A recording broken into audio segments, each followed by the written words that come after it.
जय हिंद दोस्तों, आप सभी का बहुत बहुत स्वागत है आपके अपने YouTube चैनल पे। आज हम पढ़ने वाले हैं आपका क्लास 9th का जो चल रहा है आपकी हिस्ट्री का प्रैक्टिस सेट एनसीईआरटी का, वो आपका कुछ हद तक कंप्लीट हो चुका है और आज की क्लास में हम कुछ करंट अफेयर के क्वेश्चंस करने वाले हैं। बाकी क्लास 9 कंप्लीट पूरी तरीके से नहीं हुआ है, आगे क्लासेस में हम पूरी तरीके से उसे कंप्लीट कर लेंगे। पहला क्वेश्चन हमारा, विश्वविद्यालय अनुदान आयोग द्वारा हाल ही में मूल्य प्रवाह 2.0 दिशा निर्देश जारी किए गए हैं। मूल्य प्रवाह 2.0 दिशा निर्देश के संदर्भ में निम्नलिखित में से कौन सा कथन आपका सही है? तो पहला कथन है इसका कि इसका उद्देश्य उच्च शिक्षा संस्थानों में नैतिक प्रथाओं और मानवीय मूल्यों को बढ़ावा देना है। दूसरा कह रहा है कि इसका उद्देश्य विश्वविद्यालयों में शैक्षिक मानकों एवं अनुसंधान आउटपुट में सुधार करना है। तो आउटपुट में सुधार का तो बात किया नहीं गया है इसमें, तो ये कथन गलत है। इसका उद्देश्य उच्च शिक्षा में बुनियादी ढांचे के लिए वित्त पोषण और संसाधन बढ़ाना है और स्थानिकों के रोजगार कौशल को बढ़ाना है और उन्हें नौकरी बाजार के लिए तैयार करना है। जबकि मूल्य प्रवाह 2.0 का मेन जो उद्देश्य है वह मानवीय मूल्यों को बढ़ावा देना है। क्लियर? आगे बढ़ते हैं। अगला क्वेश्चन है हमारा, निम्नलिखित में से कौन सा बायो इमेजिंग बैंक का प्राथमिक उद्देश्य है? तो बायो इमेजिंग बैंक माइक्रोस्कोपी, चुंबकीय अनुवाद इमरजेंसी MRI और CT कंप्यूटेड टोमोग्राफी जैसी विभिन्न इमेजिंग तकनीकों का उपयोग करके प्राप्त कोशिकाओं और अणुओं जैसे जैविक नमूनों को डिजिटल छवियों का एक भंडार है। तो इसका प्राथमिक उद्देश्य अनुसंधान उद्देश्यों के लिए उच्च गुणवत्ता वाली जैविक छवियों को संग्रहित करना और साझा करना है। अगला क्वेश्चन है हमारा, हाल ही में रक्षा अनुसंधान और विकास संगठन DRDO द्वारा विकसित काउंटर ड्रोन सिस्टम के संदर्भ में निम्नलिखित में से कौन सा कथन सही है? काउंटर ड्रोन सिस्टम, तो पहला है इसका, यह पूरी तरह से एंकृत एंटी ड्रोन सिस्टम है जिसमें ड्रोन का पता लगाना, पहचान करना और उसे निष्क्रिय करना शामिल है। दूसरा कह रहा है इसका उद्देश्य पारंपरिक विमानों और मिसाइलों के खिलाफ हवाई सुरक्षा प्रदान करना है। यह लंबी दूरी का पता लगाने और ट्रैकिंग के लिए रडार सिस्टम का उपयोग करता है। तो देखिए, इसमें से काउंटर ड्रोन सिस्टम, पहला कथन आपका सही है कि DRDO को काउंटर ड्रोन प्रणाली को ड्रोन का पता लगाने, पहचानने और निष्क्रिय करने के लिए एक व्यापक समाधान प्रदान करने के लिए डिज़ाइन किया गया है, जो पूरी तरीके से एक एकीकृत एंटी ड्रोन प्रणाली बनाता है। और दूसरा, यह लंबी दूरी का पता लगाने, ट्रैकिंग, रडार सिस्टम का उपयोग करता है। तो पहला और तीसरा ये दो कथन आपके सही हैं। जो कथन 2 है ये आपका गलत है। इसका जो प्राथमिक उद्देश्य है वह है पारंपरिक विमानों और मिसाइलों के खिलाफ हवाई रक्षा नहीं है। यहाँ दिया है ना कि मिसाइलों के खिलाफ हवाई रक्षा सुरक्षा प्रदान करना, ये इसका प्राथमिक उद्देश्य नहीं है। DRDO की प्रणाली विशेष रूप से उनकी अनूठी विशेषताओं और संभावित खतरों के कारण ड्रोन का मुकाबला करने पर केंद्रित है। तो ये कथन गलत, पहला और तीसरा आपका सही है। तो बोला कितने कथन सही हैं? तो केवल 2 कथन सही हैं। अगला क्वेश्चन है हमारा, भारतीय न्याय संहिता 2023 के संदर्भ में निम्नलिखित कथनों पर विचार करें और बताएं कि इनमें से कौन सा कथन आपका सही है। भारतीय न्याय संहिता की धारा 106 क्लॉज 2 में हिट एंड रन मामलों में अधिकतम 10 साल की सजा और जुर्माने का प्रावधान करती है। जो हिट एंड रन केस होता है उसमें अधिकतम 10 साल की सजा और जुर्माने का प्रावधान करती है। ओके, ये कथन सही है आपका। धारा 106 के 2 के तहत एक जमानती प्रावधान के रूप में जाना जाता है जो जमानत की संभावना की अनुमति देता है।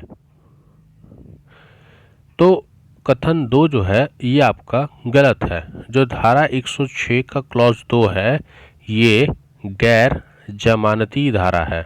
यहाँ पे बोला है जमानत की संभावना, ना, ये कैसा है, ये गैर जमानती धारा है, मतलब इसमें जमानत आपको नहीं मिलेगी। तो पहला सही, दूसरा गलत। भारत में निम्नलिखित में से किस अनाज का भारत में सबसे बड़ा उत्पादक और निर्यातक है। तो भारत किस अनाज का सबसे बड़ा उत्पादक और निर्यातक है। भारत वैश्विक स्तर पर सबसे बड़ा उत्पादक और निर्यातक किसका है, चावल का है। ठीक है, भारत दुनिया का सबसे बड़ा चावल उत्पादक और निर्यातक है। यह दुनिया का लगभग 20% उत्पादक करता है और निर्यात कितना करता है। निर्यात चावल के वैश्विक व्यापार का लगभग 40% हिस्सा करता है। तो दुनिया के उत्पादन का लगभग 20% उत्पाद करता है और चावल का जो वैश्विक व्यापार है उसका लगभग 40% हिस्सा ये क्या करता है, ये निर्यात करता है। ठीक है, इस आंकड़े में बासमती, गैर बासमती दोनों चावलों का योगदान है। विकसित भारत संकल्प यात्रा के संदर्भ में निम्नलिखित कथनों पर विचार करें और बताएं कि इनमें से कौन सा कथन आपका सही है। विकसित भारत संकल्प यात्रा, यह तकनीकी नवाचार, पर्यावरणीय स्थिरता, सामाजिक समानता के प्रति सामूहिक प्रतिबद्धता का प्रतीक है। तो जो पहला कथन है आपका ये गलत है। अब गलत क्यों है, क्योंकि विकसित भारत संकल्प यात्रा का उद्देश्य सरकारी कल्याणकारी योजनाओं का प्रचार प्रसार करना है। इसका उद्देश्य यात्रा के दौरान विवरण एकत्रित करके इन योजनाओं से संबंधित जो लाभार्थी हैं उनका नामांकन करना है, ये सब नहीं। विकसित भारत संकल्प यात्रा के दौरान पीएम गरीब कल्याण अन्न योजना, दीनदयाल अंत्योदय योजना पर फोकस किया गया है, ये बात आपका सही है। यात्रा के दौरान आयुष्मान भारत, पीएम गरीब कल्याण अन्न योजना और अन्य बातों के अलावा दीनदयाल अंत्योदय योजना को भी शामिल किया गया है। तो ऑप्शन बी आपका सही हो जाएगा।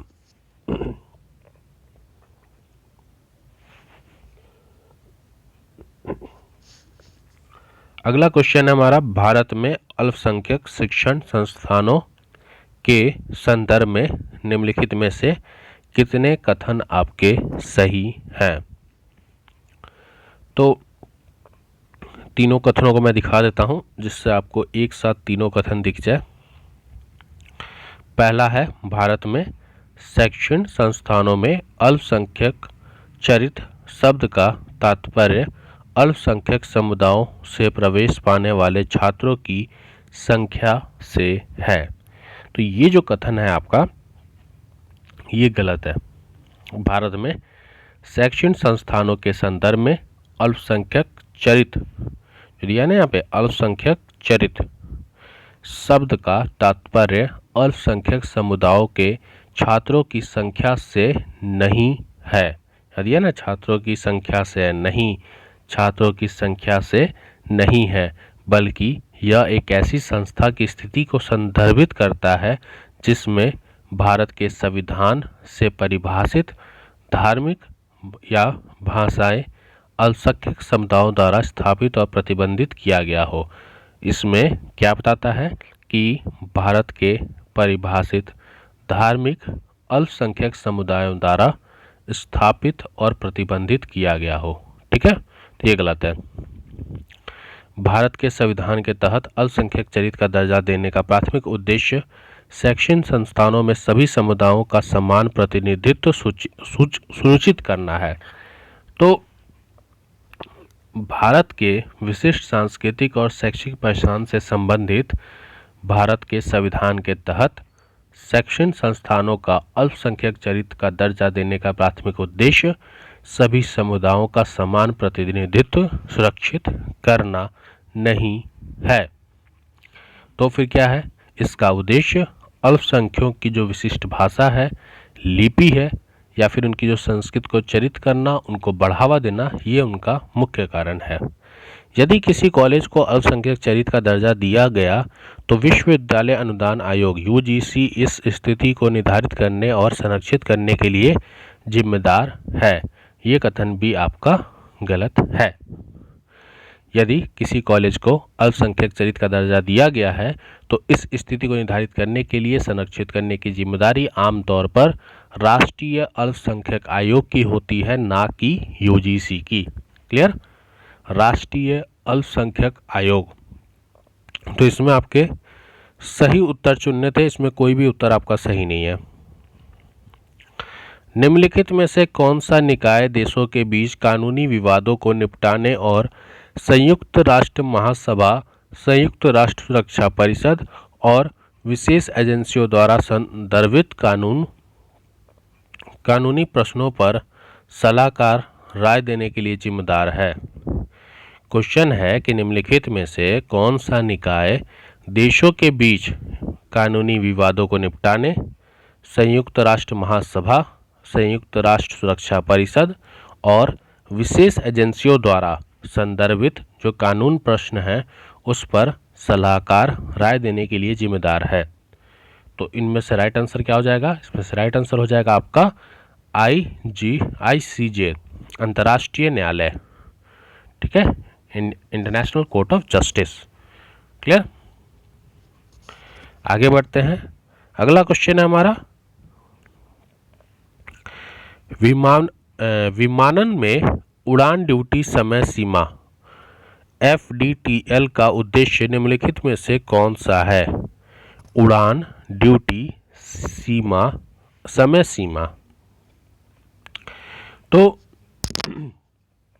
उड़ान ड्यूटी समय सीमा नियामक आवश्यकताएं हैं जो एक क्रू सदस्यों में थकान को रोकने और विमान के सुरक्षित और कुशल संचालन को सुनिश्चित करने के लिए डिजाइन की गई है। नागरिक उड्डयन महानिदेशालय ने हाल ही में 1 जून से सभी एयरलाइनों को ये उद्देश्य दिया है कि उड़ान शुल्क समय सीमा पर नियमों को अनिवार्य कर दिया जाए। इसके निम्नलिखित प्रावधान हैं। पहला, लंबी आराम अवधि, मतलब अब साप्ताहिक आराम अवधि को बढ़ा दिया गया है 36 से 48 घंटे। दूसरा, रात्रि ड्यूटी के घंटे कम होना। तीसरा, कम लैंडिंग, मतलब रात्रि लैंडिंग पहले 6 के मुकाबले 2 तक सीमित होगी। और चौथा, एयरलाइंस द्वारा अनिर्वाह त्रैमासिक थकान रिपोर्ट। तो इसका राइट आंसर हो जाएगा कि चालक दल के सदस्यों की ड्यूटी पर रहने और कुल समय को सीमित करने और उनके उड़ान तथा गैर उड़ान दोनों कर्तव्य शामिल हैं। तो जो आपका उड़ान ड्यूटी समय सीमा किया गया है ये इसलिए किया गया है कि जो पायलट है उसकी थकान कम हो सके, वो अच्छे से कार्य कर सके। ठीक है।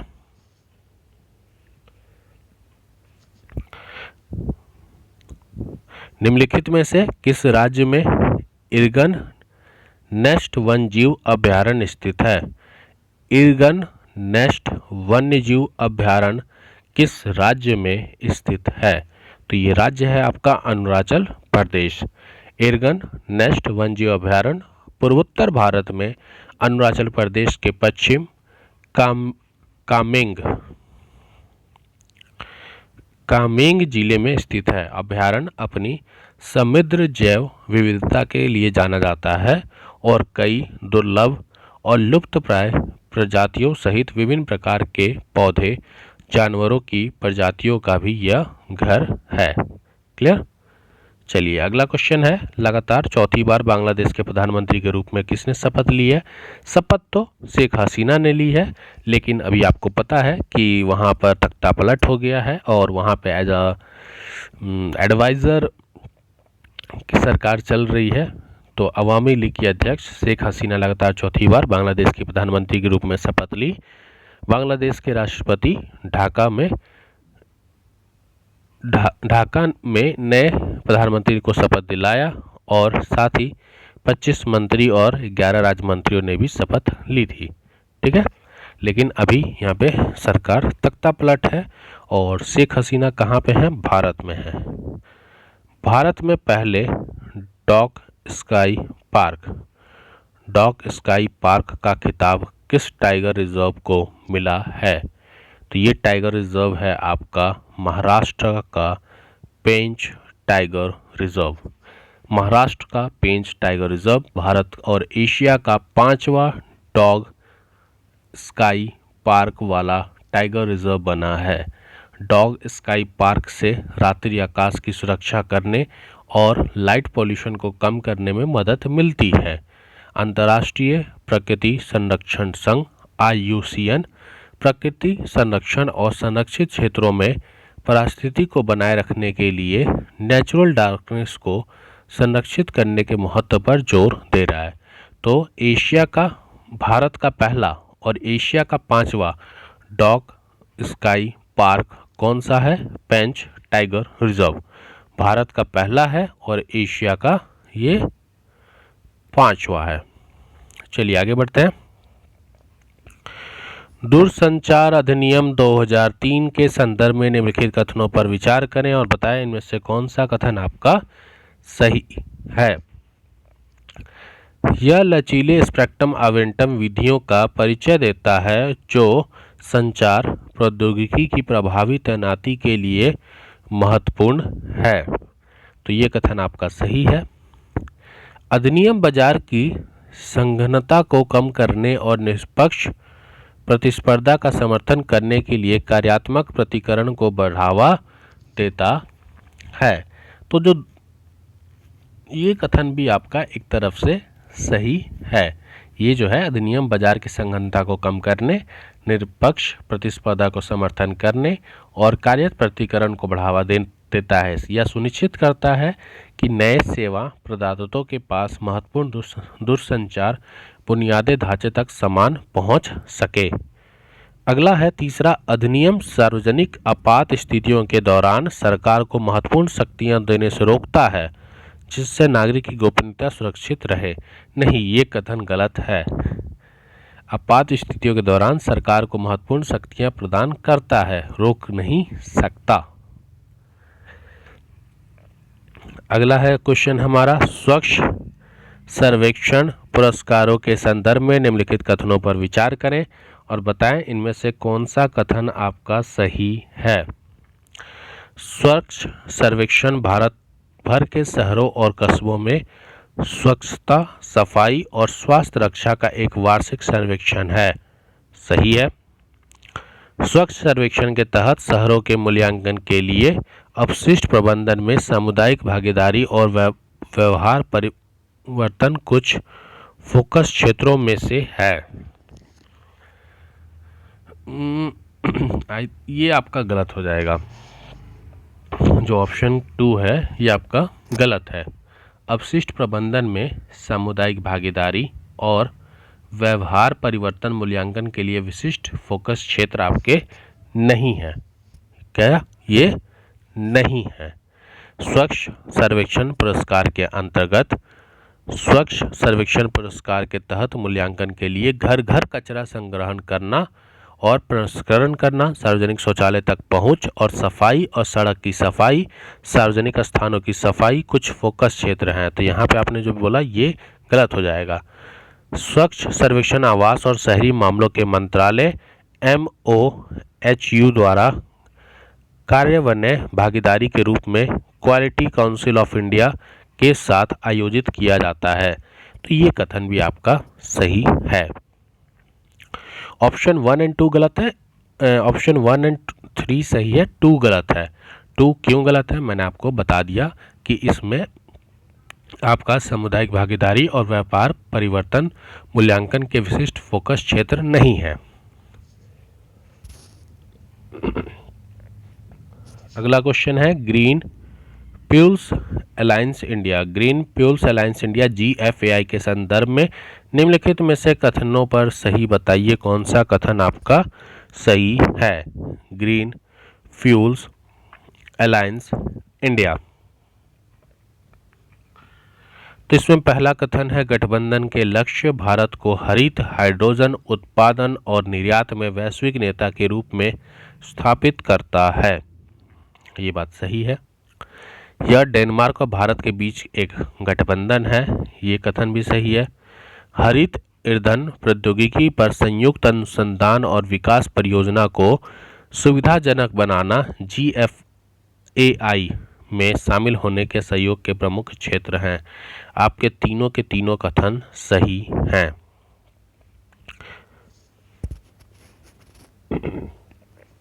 क्वेश्चन दिया हुआ है कि निम्नलिखित में से किस फसल के लिए उपरोक्त जलवायु परिस्थितियों की आवश्यकता होती है। यहाँ पे आपको कुछ स्टेटमेंट दिया है। इस स्टेटमेंट को पढ़ना है और बताना है कि कौन सा फसल जलवायु परिस्थितियों की आवश्यकता होती है ऊपर दिए गए से। तो सबसे पहला है इसमें ठंडी जलवायु की आवश्यकता होती है। तो बात करें अगर हम ठंडी जलवायु की, तो गेहूं, दाल, चना, जौ।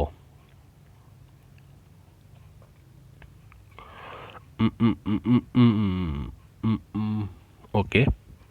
आदर्श विकास तापमान 18 से 30 डिग्री सीमा के भीतर आता है। इसमें तटस्थ pH वाली अच्छी जल निकास वाली दोमट मिट्टी में उगाया जाता है। यह हल्की ठंड को सहन कर सकता है लेकिन अत्यधिक गर्मी के प्रति संवेदनशील है। तो देखिए यहाँ पे बात हो रही है आपकी दाल की, और दाल में भी कौन सा? मसूर का दाल। मसूर, जो मसूर का दाल है वह आमतौर पर ठंडी में समशीतोष्ण जलवायु आवश्यकता होती है। उसे आदर्श जो विधि तापमान है वो 18 से 30 डिग्री सेल्सियस होती है। इसमें तटस्थ जो pH के साथ अच्छी तरह से सूखा दोमट मिट्टी में उगाया जाता है। यह हल्की ठंड का सामना कर सकती है लेकिन अत्यधिक गर्मी के प्रति संवेदनशील होती हैं। ठीक है। मसूर के दाल छोटे लेंस के आकार के बीज होते हैं जो विभिन्न रंगों में आते हैं, जिनमें लाल और हरा भारत में लोकप्रिय है। मसूर को मसूर का और मलका भी कहा जाता है। क्लियर। बढ़ती खेती के कारण भारत को 2023-24 में वैश्विक मसूर उत्पादन का नेतृत्व करने का अनुमान है। हालांकि भारत दूसरे सबसे बड़े मसूर उत्पादक के रूप में है, लेकिन अब तक यह मुख्य रूप में ऑस्ट्रेलिया, कनाडा, रूस, सिंगापुर और तुर्की से आयात करता था। ठीक है। अभी भारत खुद भी करा रहा है लेकिन पहले आयात करता था। निम्नलिखित कथनों में बताना है कि कौन सा कथन सही है। ठीक है। तो आप पढ़ लीजिए, फिर इस पे हम चर्चा करते हैं। कथन 1, भारतीय विज्ञान प्रौद्योगिकी इंजीनियरिंग सुविधाएं मानचित्र ISTEM। अनुसंधान एवं विकास अनुसंधान ये सुविधाओं को साझा करने के लिए एक राष्ट्रीय वेब पोर्टल है। और यहाँ बोल रहा है कि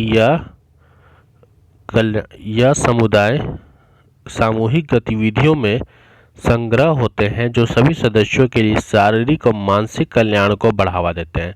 तो ऊपर बोल रहा है कि यह सुविधाओं का साझा करने का एक राष्ट्रीय वेब पोर्टल है। दूसरा बोल रहा है कि सभी सदस्यों के शारीरिक मानसिक कल्याण को बढ़ावा देता है। तो देखिए जो ISTEM है यह एक पोर्टल, राष्ट्रीय पोर्टल है जो शोधकर्ताओं, शिक्षाविदों और उद्योग के बीच में वैज्ञानिक और इंजीनियरिंग सुविधाओं को साझा करने के लिए एक मंच प्रदान करता है। पोर्टल का उद्देश्य अनुसंधान, बुनियादी ढांचे के कुशल उपयोग को बढ़ावा देना, निवेश के दोहराव को कम करना और विभिन्न संस्थानों के बीच सहयोग को बढ़ावा देना है।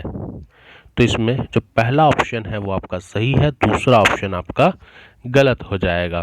क्लियर। अगला क्वेश्चन है हमारा, बंगाल की खाड़ी में कृष्णा गोदावरी बेसिन द्वीप सी प्रोजेक्ट किसके द्वारा संचालित किया जा रहा है? तो बंगाल की खाड़ी में कृष्णा गोदावरी बेसिन द्वीप सी प्रोजेक्ट किसके द्वारा संचालित किया जा रहा है? तो ये संचालित किया जा रहा है ONGC ने बंगाल की खाड़ी में कृष्णा गोदावरी बेसिन में अपनी प्रमुख गहरे समुद्र परियोजना से तेल उत्पादन शुरू कर दिया है। पेट्रोलियम एवं प्राकृतिक गैस मंत्री हरदीप सिंह पुरी ने कहा कि प्रतिदिन 45,000 बैरल ऑयल और प्रतिदिन 10 मिलियन मानक घन मीटर से अधिक गैस का उत्पादन होने की उम्मीद है। पीएम मोदी ने 27वें राष्ट्रीय युवा महोत्सव का उद्घाटन किस शहर में किया है? 27वें युवा राष्ट्रीय महोत्सव का उद्घाटन किस शहर में किया है? तो ये शहर है आपका नासिक। प्रधानमंत्री नरेंद्र मोदी जी ने राष्ट्रीय युवा दिवस के मौके पर महाराष्ट्र के नासिक में 27वें राष्ट्रीय युवा महोत्सव का उद्घाटन किया है। यह आयोजन युवा आइकन और भारत के महानतम दार्शनिक और आध्यात्मिक गुरु स्वामी विवेकानंद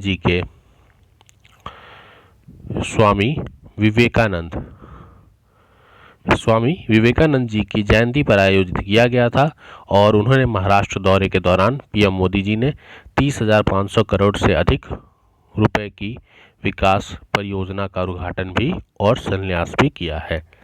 आज की क्लास का हमारा लास्ट क्वेश्चन और ये सेट हमारा खत्म होता है। भारतीय नौसेना का बहुराष्ट्रीय अभ्यास मिलन 24 आयोजन कहाँ किया जाएगा? मिलन 24। तो बात करें अगर मिलन 24 की, तो ये आपका हो रहा है 19 से 27 फरवरी 2024 में। कहाँ पर? विशाखापट्टनम में किया जा रहा है। यह इस अभ्यास का 11वां संस्करण है और इसमें 22 में से पूर्वी नौसेना के कमान के तहत विशाखापट्टनम में आयोजित किया जा रहा है। क्लियर। एक दिवसीय बहुराष्ट्रीय नौसेना अभ्यास है जो 1995 में लुक ईस्ट